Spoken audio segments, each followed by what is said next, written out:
देखिए, यहाँ दो बातें हैं और मैं चाहूँगा कि मैं दोनों पहलुओं से उस पर गुफ्तगू करूँ। फरमाइए। एक तो है गाइडलाइंस, सही है। पॉलिसी।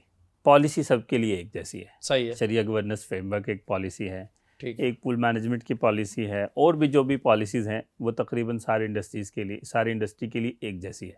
उसमें चाहे कोई छोटा बैंक है, बड़ा बैंक है, चाहे कोई आप कहें कि कन्वेंशनल प्लस इस्लामिक बैंक है या फुल फ्लैज इस्लामिक बैंक है, उन सब के लिए गाइडलाइंस और कवानीन एक जैसे हैं। ठीक है।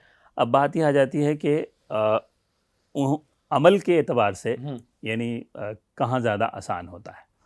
तो ये बात बिल्कुल दुरुस्त है कि जो फुल फ्लैज बैंक हैं उनमें जो मैनेजमेंट होती है वो सोल्ड होती है इस बात के ऊपर कि दे आर वर्किंग विद इस्लामी बैंक्स, और उनको एक कॉज उनके सामने होता है, सारी चीज़ें होती हैं।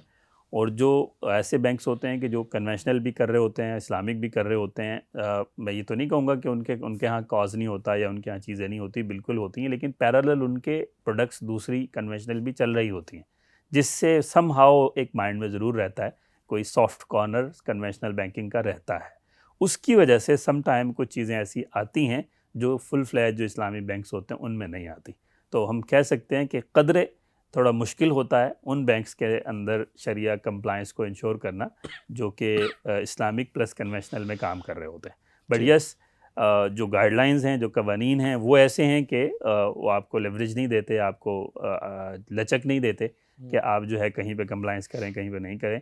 इसलिए जो शरिया एडवाइज़र्स होते हैं, जो शरिया बोर्ड मेंबर्स होते हैं, उनका इस एरिया में जो कन्वेंशनल प्लस इस्लामिक बैंक होते हैं उन पे ज़्यादा फोकस होता है, क्योंकि लगता है कि यहाँ पे चांसेस गलतियों के ज़्यादा होते हैं, तो इसलिए वहाँ ज़्यादा फोकस होता है और वहाँ पे चीज़ें ज़्यादा अच्छे तरीके से देखने का मौका होता है।